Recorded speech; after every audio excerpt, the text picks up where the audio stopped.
Hello and welcome, everyone. Thank you for joining us for our NAEBA Home Buyer Education class.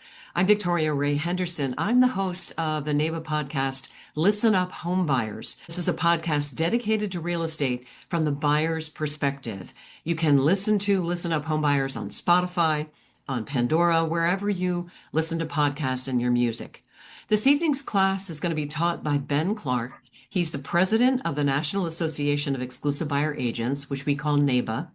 And Ben first served as our president back in 2012, and we're so happy to have him back this year to do it all again. Ben has been a licensed exclusive buyer broker in Salt Lake City for 25 years. He's helped countless home buyers navigate this process. He's going to guide us through tonight's course and just kind of help you understand what it really means to be an informed home buyer in today's market. Again, we are going to be recording this class, so please just type your questions into the chat box and they'll get answered. So it's my pleasure to introduce tonight's educator, Ben Clarke. Thank you, Victoria. I'm glad to be here. I'm also super excited for all the people who've signed up. This is such an exciting, sometimes a little bit scary time for you, but that's why we're here, to help walk you through it so that you can feel comfortable making this step and knowing if you're ready to make this step. If you'll all just take a minute and just type in the chat what state you're from. I know before the class started, we had a little bit of that going on, but just kind of let me know where you're from. I know from the signups that you're from all across the United States, so that is fantastic. I'll start out by sharing a little bit about who I am. The picture on the left there, the biggest one, is a picture of me and my family. I've got 3 married children, no grandchildren yet, and then the others around me are past clients. I call them my family. I have hundreds of past clients that I've helped buy homes, and that's super exciting. The third family is my NAEBA family, and those are other real estate brokers around the country who only represent home buyers. We don't work for sellers at all. We don't list homes. We just look out for buyers, and that's also super exciting. Oh, awesome. Seeing people from Grand Rapids, Arlington Heights, Spokane, Kansas, all across the country. Again, that's great. I'll put in the chat, why do you want to buy a home? What are your reasons for buying a home? In a little bit, we'll jump into what the most common reasons are, and we'll see how your answers stack up. So some of the things you need to know: homes are expensive. Homes are not generally less expensive than renting, but there are some reasons why, and we'll talk about that. Buying a home is also a long-term commitment or investment. You need to know that a home is not likely to be a perfect match. I built my current home like I was the contractor and I was out here with a hammer and nails. And after I was done, there were still some things that I'm like, I should have done that a little bit differently, especially with existing homes. No home is mechanically perfect. And our job as an agent is to help you find the best possible home that's in your area at the best value. And then another key thing is we want you to buy when you are ready. The purpose of this isn't to convince you to buy a home, but to help you know how to do that so that when you're ready, you're making smart steps. So again, why are we doing home buyer seminars? Well, we're here to share information with you so you can make good decisions. I believe that, if you read the news and the headlines, everybody has an agenda, and our purpose is to kind of share what we see is going on in the economy and as we go through life, what the big picture things are, and to share that information with you so you can make those good decisions. One of the things that is a little bit scary, or I guess surprising, this kind of crept up on us over time, is that the median age of first-time home buyers is 38. Now, just about 15 years ago, it was about 29, so less than 30. And you'll hear my story later, but the too long didn't read version of that is I bought my first home 27 years ago, and I was only 22. It was super scary and it was a little bit hard, but it was worth it. I had got my real estate license and realized, like, hey, if I'm going to try and help people buy homes, I might as well figure this out. And as I figured it out, I realized, yes, it's scary. It's going to take some sacrifices, but this is the smart thing to do. Elizabeth Renter, senior economist from NerdWallet, said, no matter what the economy does over the long term, homes generally appreciate. Once you're in home ownership, you do reap the benefits of increased equity over time. And so again, we're focusing on building wealth through home ownership over time. It's not something that there are people who buy homes speculatively to flip them in 1 or 2 years or less. That's not what we're here to share today. We're going to not focus really on timing the real estate market and trying to buy at the bottom, but we're focusing on the time in the market. The longer you're in a home, the longer you can reap the benefits of the equity growth that homeownership gives you. This next slide talks about, well, again, the kind of this concern. If you wait until you're 38, this is housing demand by age. And when you need the most space is this age group of 35 to 64. You need a large home with some land and things like that. If you wait until you're 38, you've missed, the townhome, the condo, the starter home, essentially. And if you wait till after you're 64, then you're ready to go back down into condos and townhomes and such. You don't want a large yard and all of those things. So if you wait until you're 38, it's just going to cost you more to buy a home because those bigger homes are more expensive. Another key piece, we know that rent increases over time, just like home prices, sometimes at a different pace. But if you look at this chart, this shows the rent increases over the last 6, 7 decades or so. And the rent increases are in red and inflation is in blue. So again, you can see that rent usually outpaces inflation. And we also know that the median net worth of homeowners is $405,000 higher than that of renters. Again, owning the home, you don't do it until you're ready. But the statistics are that if you do own a home, you will have more wealth over time than those who are renting. And again, it's not cheap, but if you can afford it over the long haul, it should pay huge dividends. So here are the top 5 reasons people buy a home. Let's take a look. Freedom on your answers: freedom from unpredictable rent increases. Yeah, rent increases are coming up on the list quite a bit. Wealth stability, creating a home, crafting my own, doing my own things, maybe passing along wealth. Yeah, so building wealth through home equity is one of the key things. One of the key reasons. Historically, homes appreciate over time. It's kind of a forced saving plan. You need to live somewhere. And rather than paying rent, you put it into your home equity. It also allows you to lock in your housing costs. This is very surprising. I just learned this year, I've been doing this for decades, that the United States is one of only a handful, like literally 3 to 5 countries that have a 30-year fixed rate mortgage option. The majority of the world does not have a 30-year fixed rate mortgage option. They're on adjustable rates or shorter, 10-year or less terms for mortgages. So their rates can change. Here we have an opportunity to lock in a large sum of money at an interest rate. And I'm not saying the interest rate is good or bad, but just the fact that we can lock that in for a long term is not available to most people in most parts of the world. It could be argued that that's part of the reason why our homes are worth so much, is because we use 30-year mortgages and such. But again, if you compare it to the world, then it does provide some benefit there. And then gaining control over your living space. People talked about maybe running a home business, maybe having family live with you, maybe painting things your way or those types of things. And then securing your future and retirement. You talked about that. The majority or a vast majority of your middle class families, their wealth is from real estate. And that's a great way to build some wealth over time. And then, of course, there are some tax benefits. You get mortgage interest deduction and things like that. We don't really tout that as a reason to buy a home, but you do get some tax benefits that renters don't have. Okay, so next factor. While there are occasional dips in home values, I think we can all agree that we're never going back to the prices of 2010. They've gone up so far since then that even if we were to have a correction, if we were in a bubble, we're not going back. We're never going back to 1980s prices. I think my parents paid $24,000 for their home in about 1980. I think their parents paid like $7,000 for one of their first homes back in the 1950s. And let me show you a chart on this here. This is the median sale price of homes sold for the entire United States, starting in about 1963. This is when they started keeping track of this.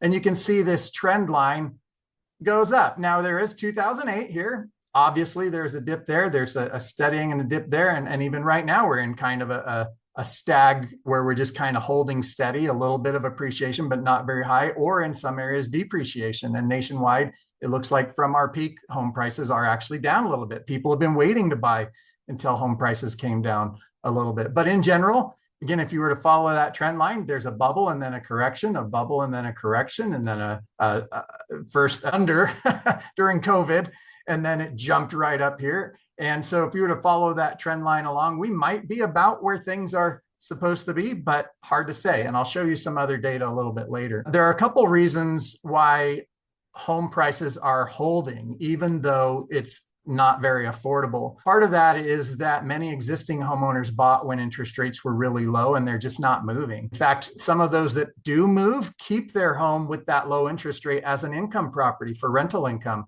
And so the vast majority, or a bigger portion than normal, of what's holding home prices up is new construction. And new construction prices aren't going down.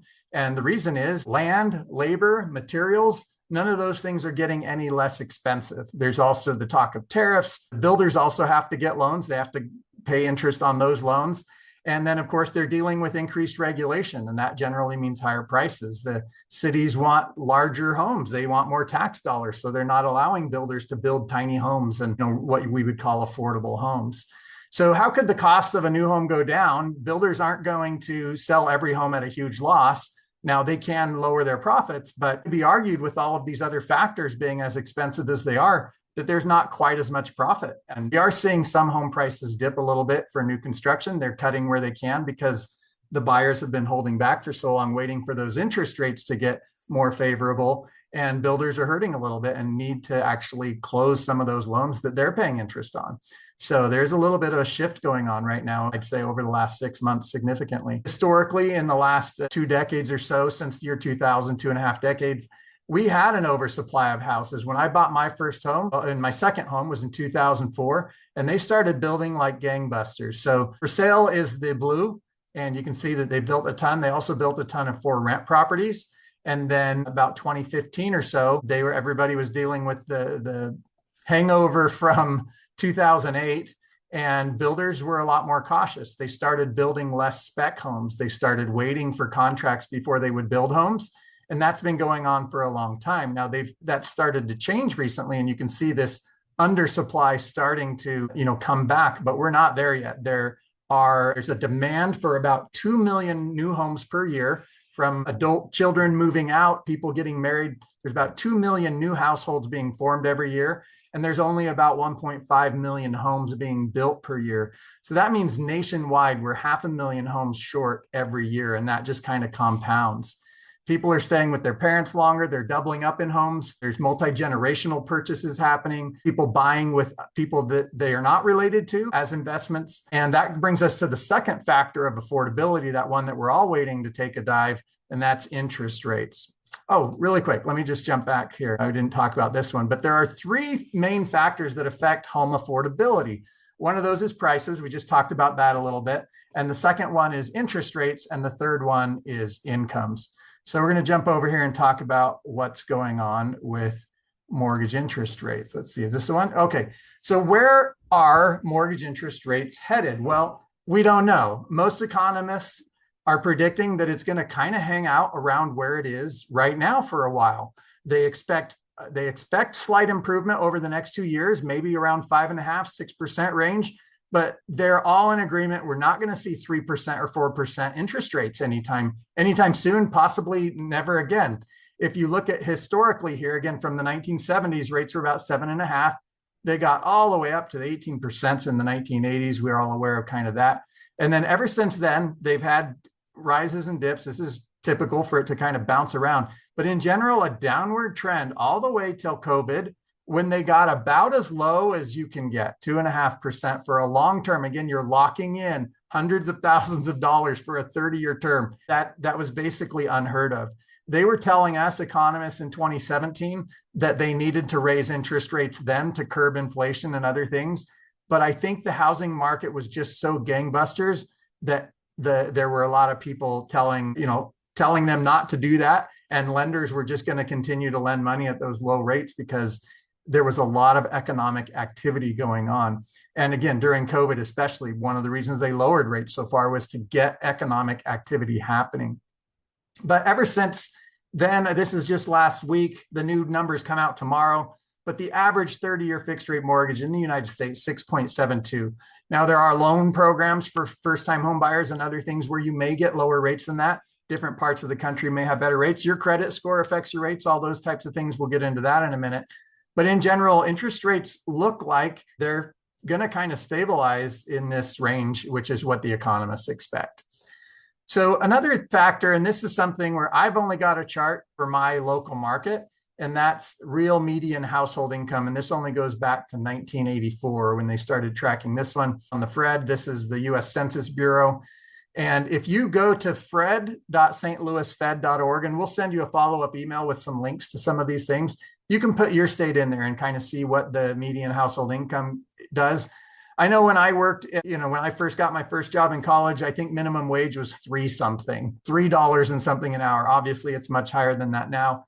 In general, as you can see, there's peaks and valleys and some fluctuation, but incomes have gone up significantly over the last few decades. We would expect that 10 years from now, and this is the median, this is everybody. This isn't just you. Like if you stay in your career and you improve yourself and you get new jobs, and you should be able to get pay raises, and your income should be able to go up over time.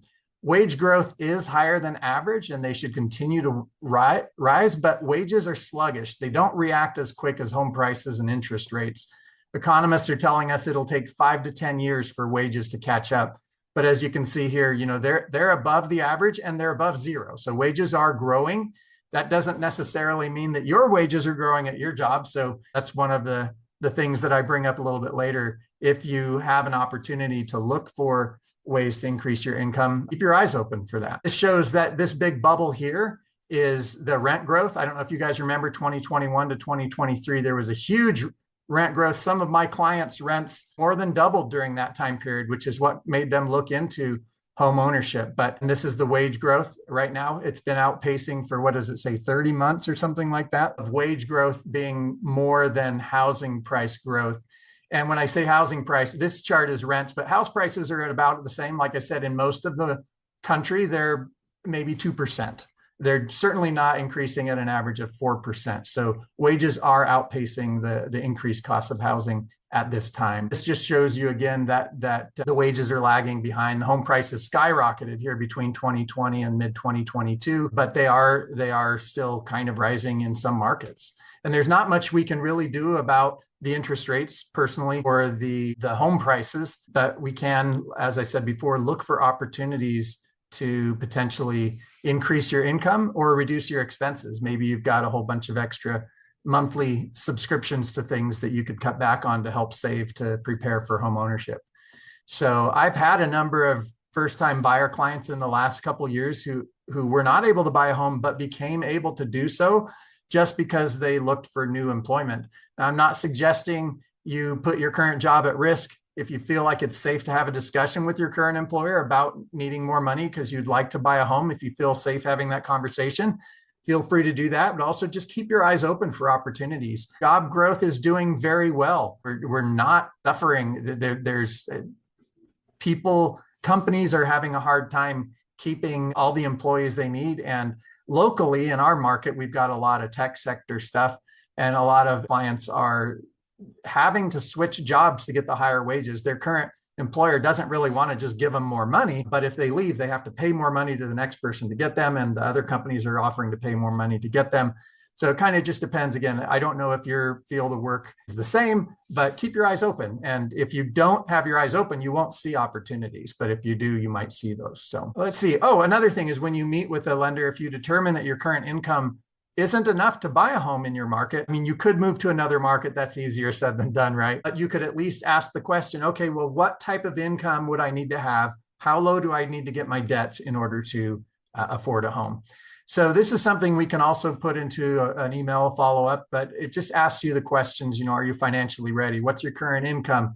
What's your current housing payment obligation? Are you able to save money each month? Or are you just barely getting by? Is your income stable? Is your income likely to go up over time? Do you plan to live in the area for at least 5 years, or can you do your job remotely? Will your housing needs change in the next 5 years? We have had clients who buy a home and then have 3 kids in 3 years, and the home that they bought for 2 people doesn't fit anymore. So kind of think about your long-term plans. Again, it's a long-term investment. Don't buy for today, but think about what am I going to need in 5 years? I've also had older clients buy a big home for their bunch of kids, and then their kids all get married, and then they're in this big home and they're like, I can't do stairs, it's too big to take care of, and then they also need to sell. So just kind of think about the medium term future when you purchase a home, because it's a longer term commitment. So again, you want to be ready to set roots. It's not something where you can pick up like rent and just move every 6 months somewhere else.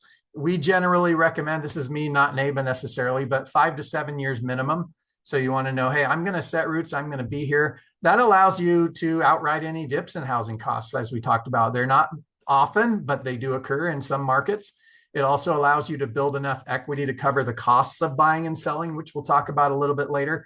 It gives time for that equity to grow and build.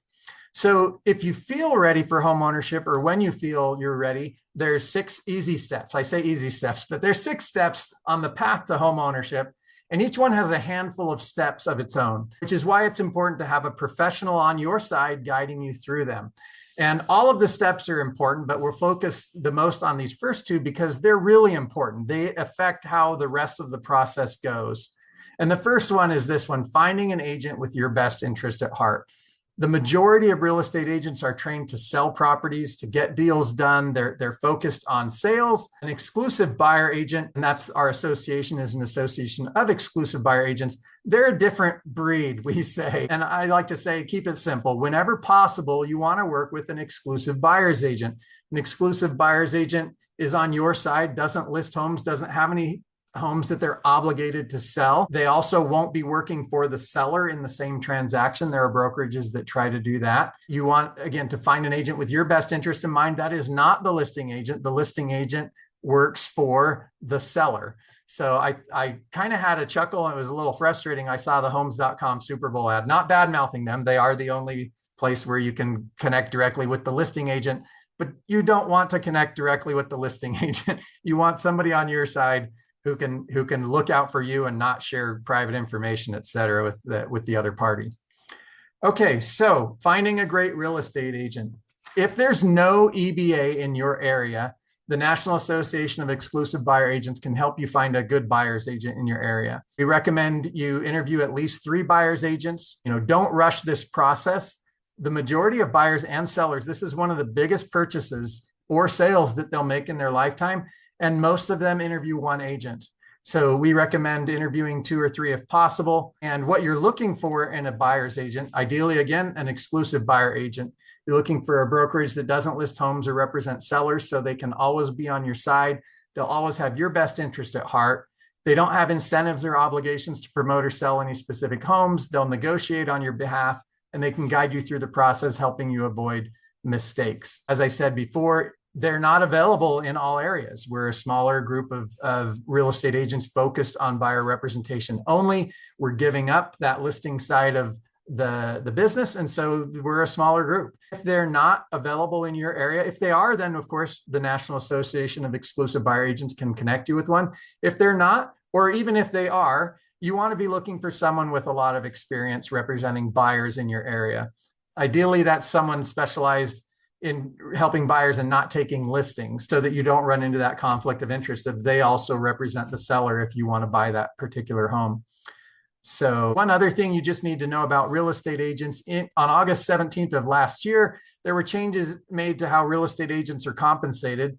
And as a buyer, you just need to know that the new law requires you sign an agreement with a real estate agent that details how the agent will be paid. Agents cannot show you, at least in my market, a house if you don't fill out that agreement, which is, again, why you slow that process down. Find a good agent first before you get committed to anybody. In our market, you can either pay the buyer agent directly. That's pretty rare. Or you ask the seller to pay for the buyer agent fee in the purchase agreement, in the purchase of the home, which is how it used to be done. That fee came from the proceeds of the transaction. Every market and every brokerage is different, however, so you'll want to talk to your buyer's agent before you hire them about how they will get paid for helping you. Okay, so now you have a buyer's agent and they're going to help you through the process. So what's next? Well, financing. You can't usually buy a home without any money. So this is pretty important, right?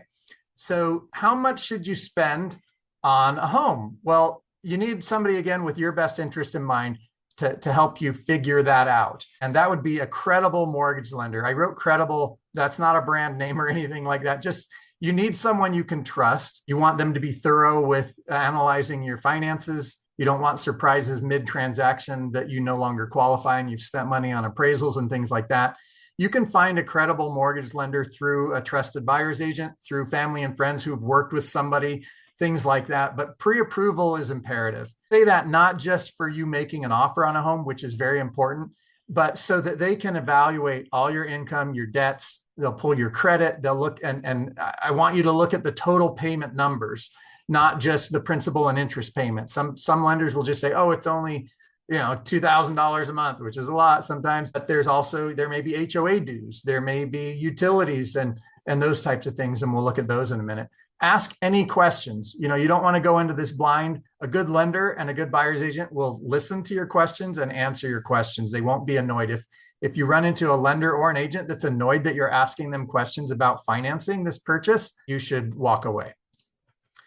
Okay, just another point, unknown lenders can be risky. There are good lenders that offer financing online. So again, that's not saying online lenders are bad, but you can run into some, if you're just randomly choosing lenders, that's not a good idea. There are ways you can shop loans and you can ask for references and things like that. Good buyer's agent should know about different loan types and programs to help you and can help you find credible lenders.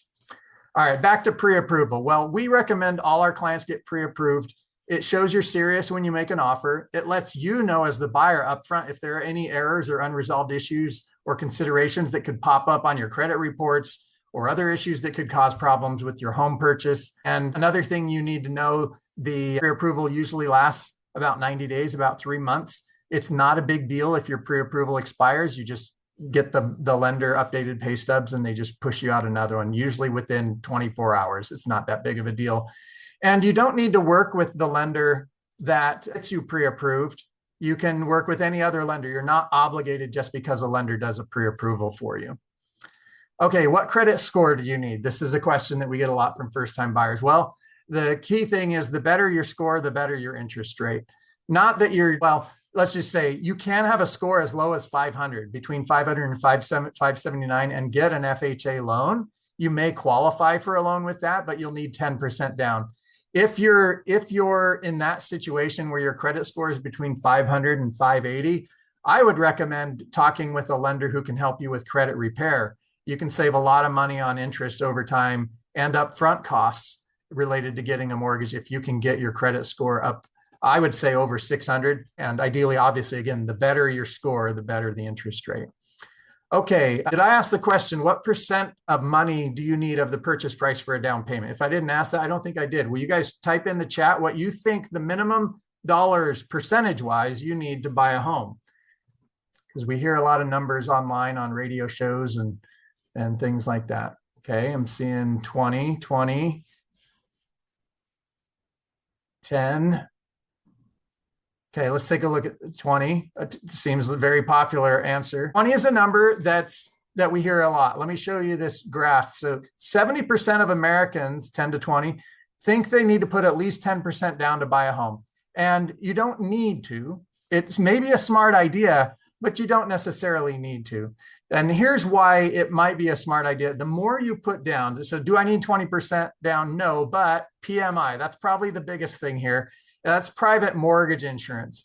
And what that means is that the less money you put down, the more at risk the lender is. And so they put everybody's money that's at risk into a pot for mortgage insurance so that if somebody defaults, they can make a claim and get made whole. So again, you're a higher risk if you don't put any money down. If you put more money down and they need to foreclose, then they get more of that money back when the home sells. Hopefully we avoid all of those things. The more money you put down, generally, the less that monthly PMI is. And if you put 20% down, then there's zero PMI. You don't have to pay mortgage insurance at all. So that's why you hear 20% a lot. Very smart if you can. I'm seeing 25% on there as well. If you're an investor or buying a second home, there are some loan programs that require more than 20% for some of those programs. So again, there's a lot of lenders, a lot of loan programs. One of the key things is to ask around, find some good lenders, look for some various options. As mentioned before, there are buyer assistance programs. Some of those are second mortgages. They may have a slightly higher rate than the first mortgage, but it can count towards your down payment requirement. And that might overall offset some of your costs. And down payment assistance is also some cities or counties or states have down payment assistance programs for low-income housing. We just saw locally a bump in the amount of home you could buy.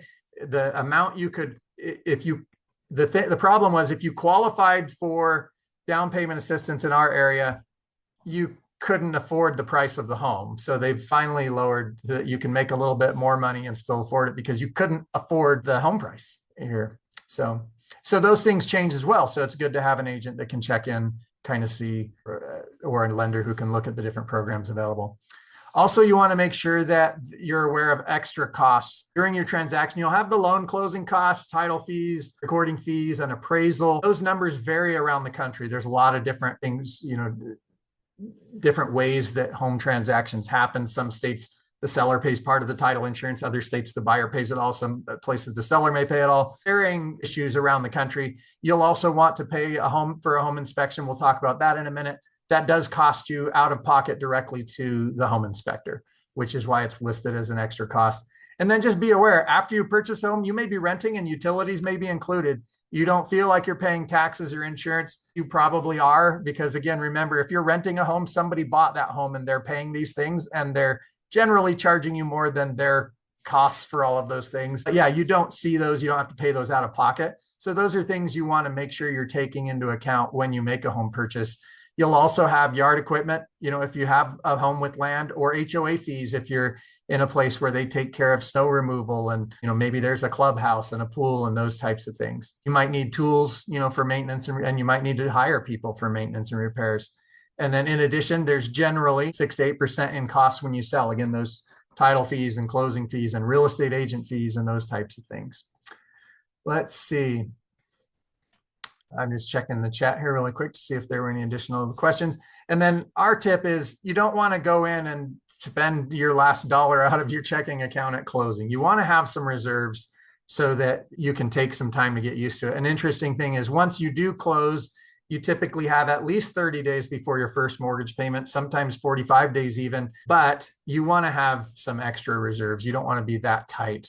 And so I would say save more than the down payment that it is required, just so you feel comfortable being ready to take that next step. Okay, a word about homebuyer programs. Just because a program exists doesn't mean it's a good deal. There are programs where you have to meet eligibility requirements. As I said, you may not qualify. You may need to pay them back. A lot of them now, there used to be like free money, and now they'll put liens on your property. They'll give you the money. It still may be a good deal, but it still may not. So it's just important to read through the paperwork of any grant program or down payment assistance program that you qualify for, to see what the requirements are, what you're obligating yourself to if you do that program. There are often limitations on where you can buy. If it's a city grant, you probably have to buy within the city limits. And then some of them require a lender to be approved to offer that program. So if your lender doesn't offer that program, you may need to switch lenders. And then just be aware that sometimes those programs, they are meant for a purpose to help you if you have less down payment or what have you, but because you're more risk if you have a lower down payment, your interest rate may be higher, and the fees, there may be extra fees associated with those. So if you do have a large down payment, you may be better off not using one of the free money programs or the assistance programs. The only way to know is to do the math and sit down with the lender and the agent and figure that out. So, all right. Again, yeah, buyer's agent, incredible lender, can help you explore options. Here's a couple on here we may not have talked about. So starter homes, very important for getting started. Grants, permanent rate buy downs, that buys down your interest rate for the whole 30 years if you have a 30-year loan, or the whole 15 years if you have a 15-year loan. There's temporary buy downs for 2 years where you have a 2% less and then 1% less, and then the final rate stays. Those are called graduated payment loans. Some clients I've had buy a triplex. I had one buy a triplex. He lived in one unit, rented the other 2 units. So some loans will now allow you to qualify using the rental income from the other units in the home you're building, and sometimes even from a mother-in-law apartment or an ADU on the property. 40-year mortgage, I'm not recommending this by any means. We don't want anyone to say NAEBA recommended 40-year mortgages. For some people, they may decide that that's an option that they want to do. They are offered in our area, in our market. Seller financing as well, typically with higher down payments and higher rates. And those are typically for people whose credit is bad and they can't get a normal loan, but they may be just a seller who's willing to offer seller financing, and the terms may be good as well. So again, looking into all these different things, first-time home buyer programs, Home Ready, Home Path, other programs, co-buying, as I mentioned, again, we're not necessarily recommending that. Multi-generational homes we're seeing a lot of, where parents need to downsize, the kids need to upsize, and they'll buy a home in the middle, and they'll split it, and the parents will live upstairs, the kids in the basement, or they'll just all live together and they'll have their own areas and things like that. So a lot of different ways you can try and make homes affordable. So As I said before, you're not committed to work with a lender just because they pre-approve you. Okay, so those were the longer portions. Now we're going to speed up a little bit here. The home search. Well, the home search is what is the most fun part, I would say, for most buyers. An agent's going to help you set up a home search. They should be able to help you get notifications of new listings that fit your criteria as they come available. That's something you can adjust at any time. You don't feel like, oh, I told them 3 bedrooms, but I really need 4. I can't change that. Yeah, just call your agent up, make adjustments at any time. And then you'll start visiting and touring homes. And that's a lot of fun. It's just a really fun, exciting time to get out and see what you can buy most of the time. Sometimes you get out and you're like, this is all junk. Or sometimes you're like, there's too many options, and your agent can help sit you down and reevaluate what you're doing. A couple of things to keep in mind. If you do go to open houses or builder model homes, that is fun. It's really cool, but you don't have to sign in. If they make you sign in, I tell my clients to put my name and my phone number down. So because they'll just start marketing to you and emailing you and things like that. Just remember also that the person in the home, the listing agent works for the seller. The builder's agent works for the builder. They're not on your side. You don't really want to get into any details about your finances or your motivation, even innocuous seeming questions such as where are you moving from, or, the small chat is all information that they can use to help determine your motivation and what they might be able to get from you. And that all that information they have to share with the seller. Any contact with the seller's agent, builder's agent, even when you're touring homes, there are Ring doorbells on most homes and there are inside cameras. I tell all my clients, it's okay to show a little emotion. I say don't show emotion, but just don't be over the top and say, oh, I'd pay more than they're asking for this place or anything like that, because they're watching. We've had where the agent has shared that they've heard some of that information. When you talk to an agent, make sure you ask a bunch of questions. That keeps them from being able to ask you those questions that might cause you to overshare. And just realize, again, anything you say can and will be used against you. Okay, so the next step. So you found a home. That's super awesome. That it's not done yet. You'll need to go through offers and negotiations. Now, this part's really fun for me. I'm trained in negotiating, and it's very fun, but it is often the most stressful phase for my buyers. One of the hardest things is when we recommend that they give a longer response time to a seller.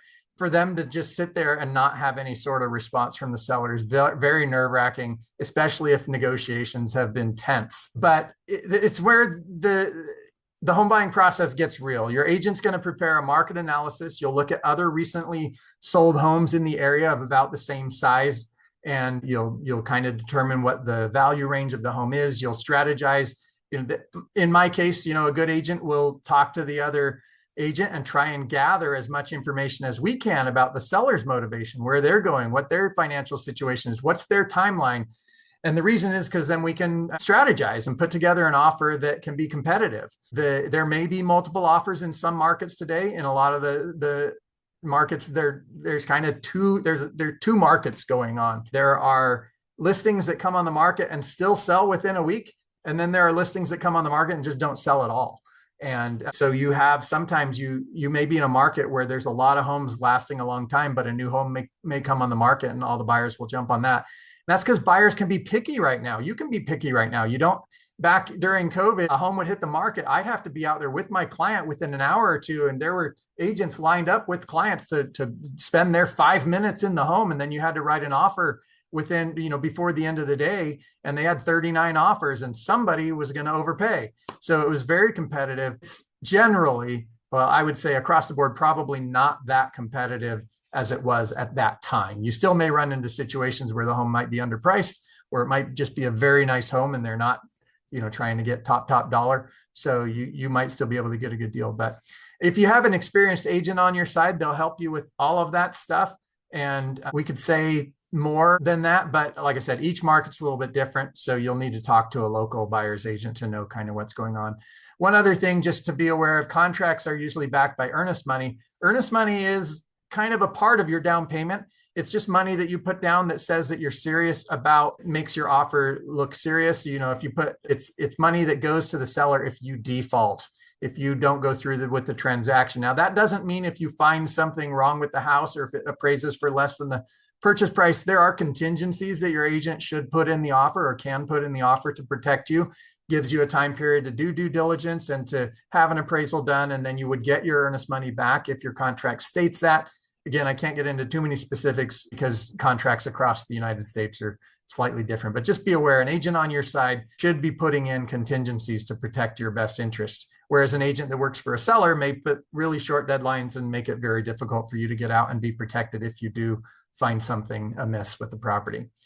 Back to loans really quick. Once you are under contract, once they accept your contract, you need to not buy a new car, change jobs, or change banks. All of these actions can derail your home loan process. But other than that, the next step is to just do your due diligence that I talked about just a little bit earlier.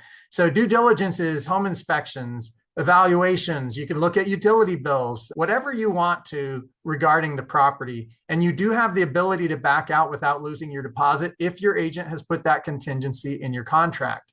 A home inspection is one of the key points. You want to do it shortly after acceptance so that you know whether or not you want to keep spending money on the appraisal or going through this process if you find something major with the property, so you can back out while you're still protected. You'll pay the inspector directly. It's a visual inspection. Some inspectors have tools to look behind walls, the thermography and thermal cameras and things to look for leaks and missing insulation and other things. Our tips are use a professional. I recommend you're always there if possible, not necessarily for the whole 2 or 3 hours they're there, but for a walkthrough overview. So you're on site with the home inspector while they say, this is a problem here and this is a problem there. I always go. I know not every agent does. Every brokerage kind of has their own rules regarding that, but I find it's hard for me to negotiate for my client if I haven't seen the issue. If I have seen it, I can usually be a lot more forceful about this needs to be done. I once had somebody call me and say, what are you talking about for the one inspection I missed? And I said, I don't know what I'm talking about. So I had to go meet the inspector out there with the agent, and we figured it out and we got it worked out in my client's favor. But some issues may need follow-up. Just because a home has issues, every house will have some issues on a home inspection, even new construction. But that doesn't necessarily mean that it's a deal breaker. What you're primarily looking for are these critical and costly components of a home. They're the expensive things. Things like a roof, the foundation. You don't want to buy a house with bad foundation. Windows, not really a big deal, but they're expensive. Mechanical systems, the heating, the plumbing, the cooling, the air conditioning, electrical systems, driveway, drainage. You want to kind of evaluate the whole thing, and a professional home inspector can help you do that. What you're looking for is experience, certifications. Some states don't require a license. You want them to have a checklist so that they make sure they check everything. You want them to have equipment to do the inspection and that they're unbiased. You don't want them, or if anything, that they're biased for you, the buyer, not trying to get the deal to go through, but just letting you know what is the situation. And then also realize that a home inspection isn't the only due diligence you can do. You should ask your buyer's agent for a list of common due diligence items that you could or should look into. We provide our clients a checklist. I'm not sure if that's common nationwide, but a good agent should have a checklist, or you can just Google a due diligence checklist for, and questions that you should be looking into when you're buying a home, and make sure that you go through all of those different things. Different parts of the country have different climates, different pest issues, different laws and regulations. So again, an exclusive buyer's agent is not a home inspector or a zoning code expert or what have you, but if you let them know what issues you are interested in looking into, they can point you in the right direction and get you answers to those questions. I personally recommend talking to the neighbors. You're going to live next door to them if you buy the house, right? It's possible that not all agents will do this. It's something that I offer. You can ask your agent if they'll go with you. It's probably, for most of my buyer clients, less comfortable for them to knock on a door and introduce and say, hey, we're buying next door. We're thinking about it. What do you know about the home? What do you know about the neighborhood? Are there any issues?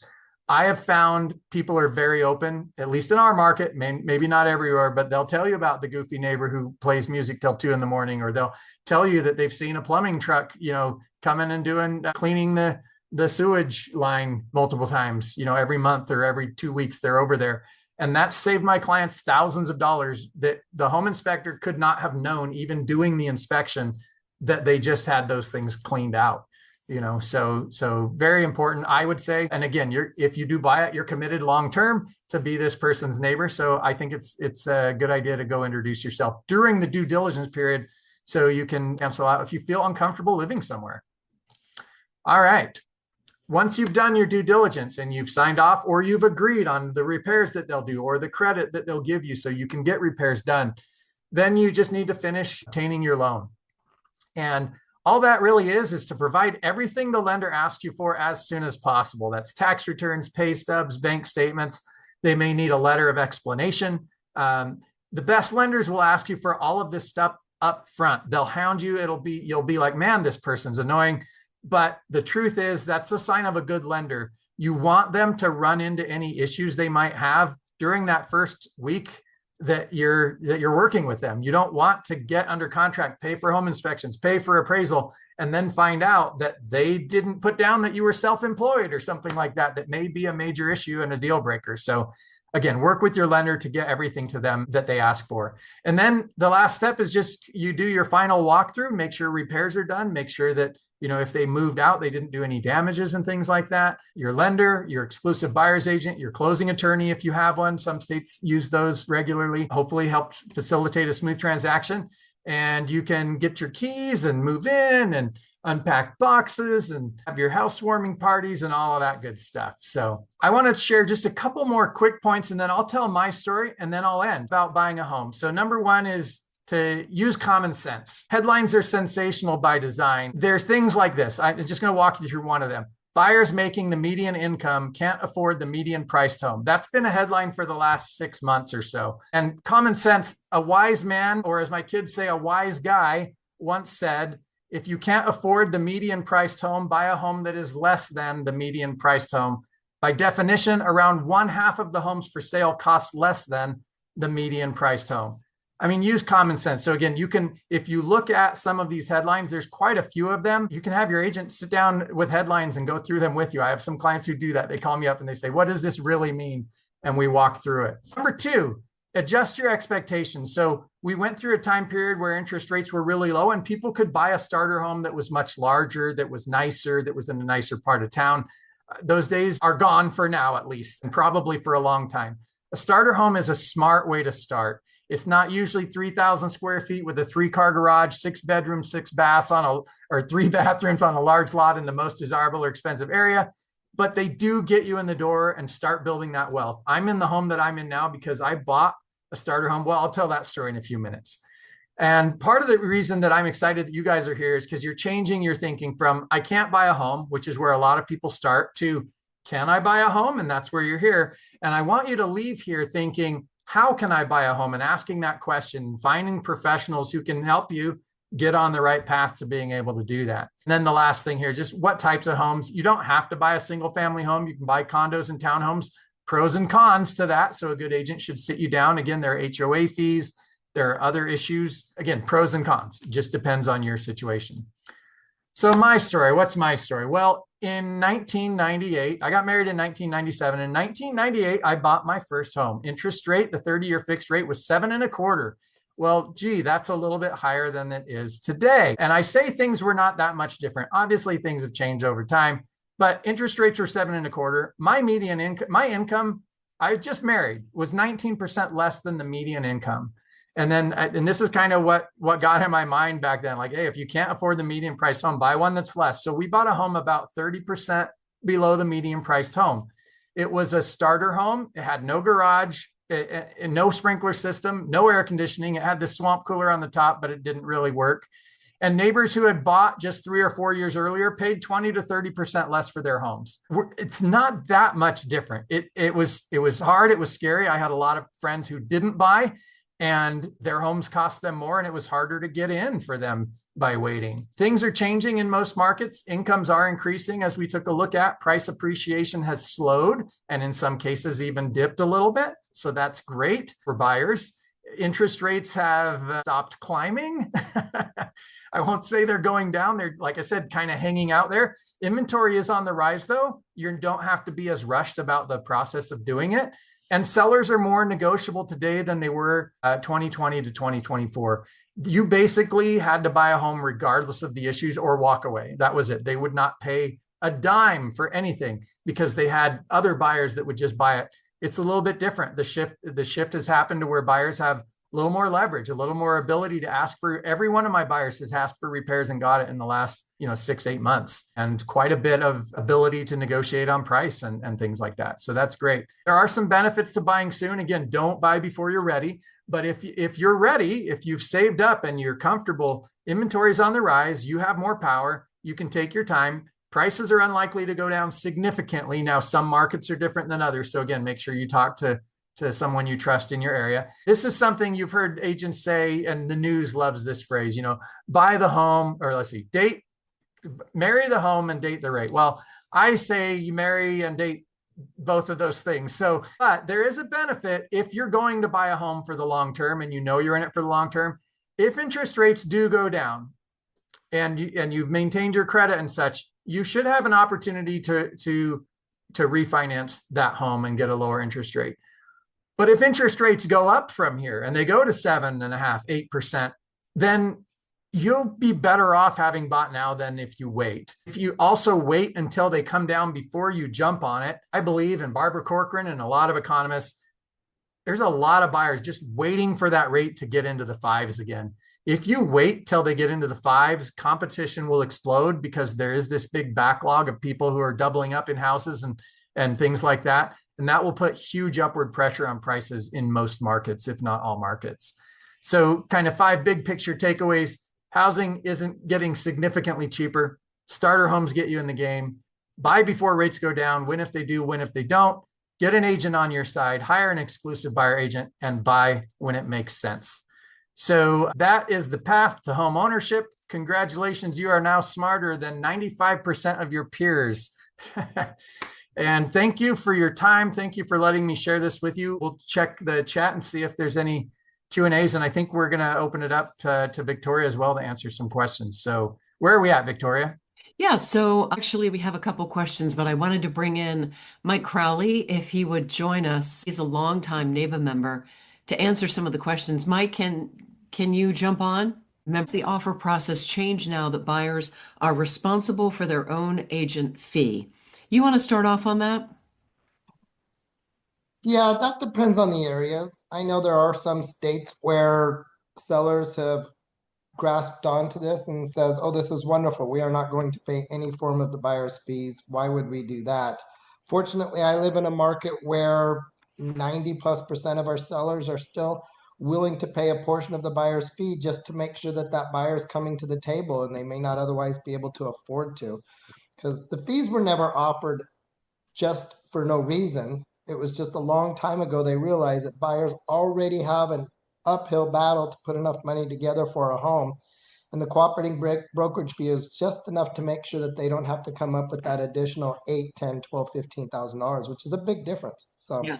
in my market, and you and Ben could speak to yours, but in my market, I have not had my own clients have to pay me outside of pocket. I've been compensated on their behalf from the sellers consistently for the past year since August of last year. Great. How about you, Ben? Yeah, things are a little bit different here. We typically, most of my clients will put in the offer. Our contract has been changed locally to allow the buyer to specify that they want the seller to pay so much toward their buyer agent fee. As Mike said, a vast majority of times they'll agree to do that. They realize that, historically, both commissions came from the purchase price of the home. Most sellers are still aware, and most sellers are going to be buyers. Are aware that especially for first-time buyers, they probably need some assistance from the seller. I personally would like to work on trying to get legislation or regulations changed so that buyers can pay their agent directly in their loan rather than in the purchase contract, because then you don't have to disclose how much you're paying your agent to the seller and have them potentially argue over it. We do have sellers who sometimes counteroffer and say, well, we only want to pay this much toward your agent, which leaves our client on the hook for the other. And so we just usually use our negotiations to kind of make sure that it comes out in the transaction in some other way.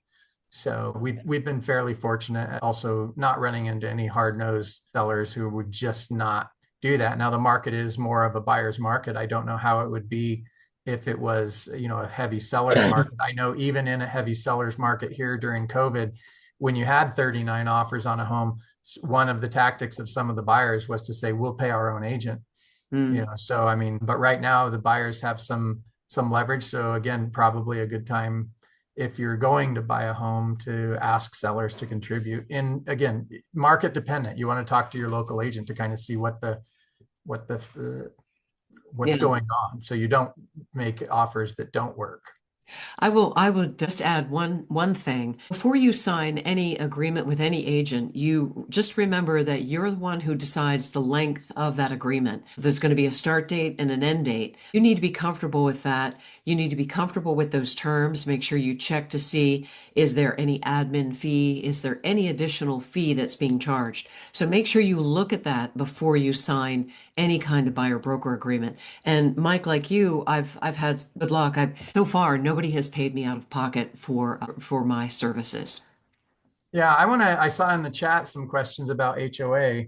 Yeah. It is more common in new construction. I think some people prioritize cleanliness and the neighborhood and the amenities and, somebody taking care of lawns and snow removal in Utah is an issue and things like that. So even my neighborhood has a very small, it's $30 a month HOA fee. But a lot of newer communities do have some sort of HOA fee. You do want to read those documents as part of your due diligence and make sure you can use the property how you want to, that there's nothing crazy in there. And I can't speak, there's literally thousands, tens of thousands of HOAs around the country with their own rules. So you want to look at those. As far as, do you have to buy a home within an HOA? Again, that would depend on your market. There, even in my market where a lot of the new stuff has them, a lot of the old ones don't. Mhm. And so you might be looking at something a little bit older, but there are also brand new communities that don't have HOAs either. So you can put that or have your agent put that in your home search to exclude homes that have an HOA if you don't want to live in one with an HOA, or to include an HOA if you want to live in one with an HOA. Out here, we have some larger communities, some larger HOAs that provide internet. They have lakes that you can ride your boats on, fitness centers that are included in your fees, and internet and all that stuff. And some people like it and they want that. So it's just, again, what you want to do. Have your agent help you with a home search that excludes or includes those if that's important to you. Mike, I wanted to ask if you could answer this question that came up. It was about any kind of pull on your credit for a pre-approval. Is Mike not there? I could answer that while we wait for him to jump back on. What I've been told by my lenders is that when you initially pull your credit for a home purchase, there may be a very minimal adjustment to your score for the first pull if it's a hard pull. However, the government wants you to shop lenders. So having a second or a third lender pull your credit in that same time period for the same purpose, a mortgage for a mortgage loan purpose, will not reduce your score any further. And having it repulled when you get close to closing, again, shouldn't impact it significantly. And most of the time, if they have ranges where you get adjustments to your loan based on your credit score. So again, that's something when your lender pulls your credit, you can say, how close am I to that border where I might get a worse interest rate? And for a lot of people, there is no adjustment. There's a wide range at the top. It's very wide where you don't get any adjustment to your credit score. If your score is over 700 or 720 or 740 or 780, you probably are paying the same rate. If your score is 500 versus 580 or 579 versus 581, there may be, so you maybe want to be careful about what you do with your credit while you're looking to buy a home. And the lender, you can ask them and they can tell you what you should and shouldn't be doing to keep that score up if you're on the border of qualifying or not qualifying. I think we have Mike again. Mike, did you? Yeah, nope, I would just confirm that. There's no reason to hesitate getting a lender to pull up your credit scores. It's the beginning of the process, and regardless of what your credit score is, that's where you start no matter what. Yeah. And one question Tanjon has, is there a website that shows where you could pick that have no HOAs? Yeah, and it would be your agent would be able to set up the MLS search. And if you don't want to live in an HOA, there's a category that says HOA no. And so you'll just make sure that they eliminate any options for HOA, and that would be the best way to avoid one. Yeah, another thing about HOAs, most of the time there is in the articles of incorporation or the HOA formation documents a way where rules can be changed. Now, it does require a high percentage of the homeowners in the HOA to vote for that. The HOAs can be completely disbanded if that threshold is reached and the homeowners say, we don't want to do that. Is it likely? Unlikely. But again, if there's enough people in the neighborhood that want to change something, you'll have to read those documents again to see what that threshold is, and talk to some neighbors and kind of see what that is. But I would recommend generally buying in a home where the rules already fit what you want it to be. Getting HOA rules changed, there's a pretty high threshold to getting that done. Mm-hmm. And Tanjan has one more question. He said, what about the credit scores again? If you could just touch on what you mentioned about credit scores. Me or Mike? Yeah, I could do it. It should, if you're worried about your credit score, the best way to find out is to meet with a lender, let them pull it up and go from there. It's not going to affect it negative. If it's already that close, then you've got work to do anyway. So it's the starting process. It's Mhm. where you go. There's no I will reason also to have mention, a lender. I was going to say, I will also mention that a lot of first-time buyers are concerned about credit scores, and a lot of times they don't have to be. Having Correct. no credit doesn't disqualify you. There are programs where they can count your cell phone bills and other things if you have no credit, and they can kind of help you build credit. But having little credit is not the same as having bad credit. So if you're regularly taking out credit and not making payments, and you're in collections and things like that, you probably need to get that figured out before you start looking into buying a home. If you're generally taking out credit and making repayments, you're probably have a better score than you think you do. And the way to find out, as Mike said, is to talk with a qualified lender who can look at your score, look at your debts, look at your income, and help you put a plan in place for being, if you let them know that your goal is to become a homeowner, let them help you put a plan in place for that. Yeah, I'll also add that you don't actually know what your credit score is because you could go pull it up from 3 different bureaus for 3 different reasons, whether it be a car, a credit card, and the lender. Why they vary so much, I have no idea. But you might think your credit score is 640 and they're going to tell you it's 670 or 610.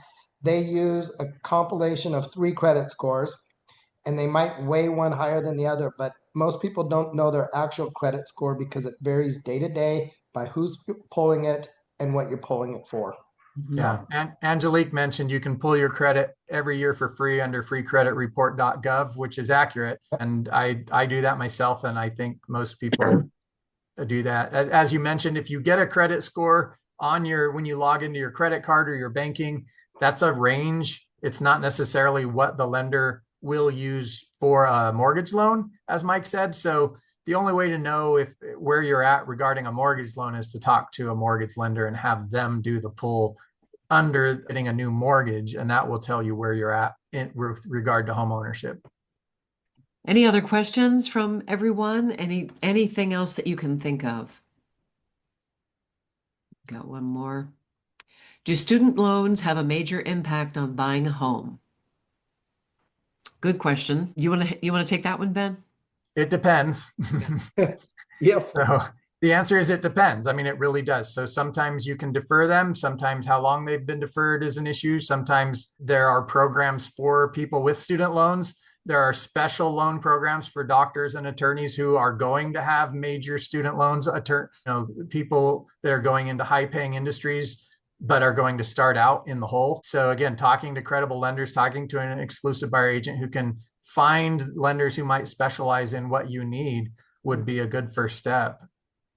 I think the important thing to tell everyone is that first step is just reaching out to people, talking to people who can help you. And that would be the lender, the exclusive buyer's agent. Tell them what your plan is. Tell them, how you want to make this happen.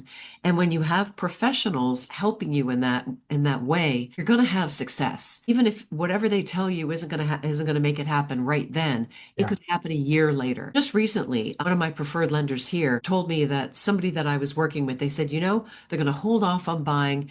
We've got a plan, and 6 to 8 months from now, they're going to be ready to buy.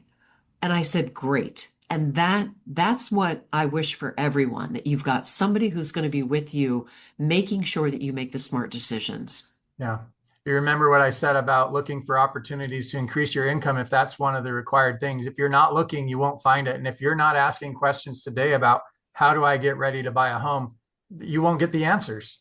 Right. Hey, Mike. I would look at everything else too.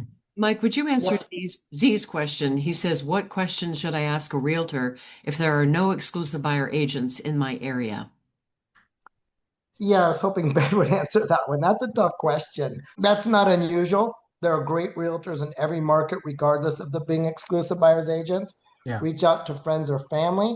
If you reach out to the National Association of Exclusive Buyers Agents, they will try to find somebody there that is being referred to them for being known for being a good broker's agent, even if they're not strictly buyers. So it goes back to what you do with everything you do. Do your research, ask friends and family. Don't jump into anything quickly. Find somebody that you like and trust.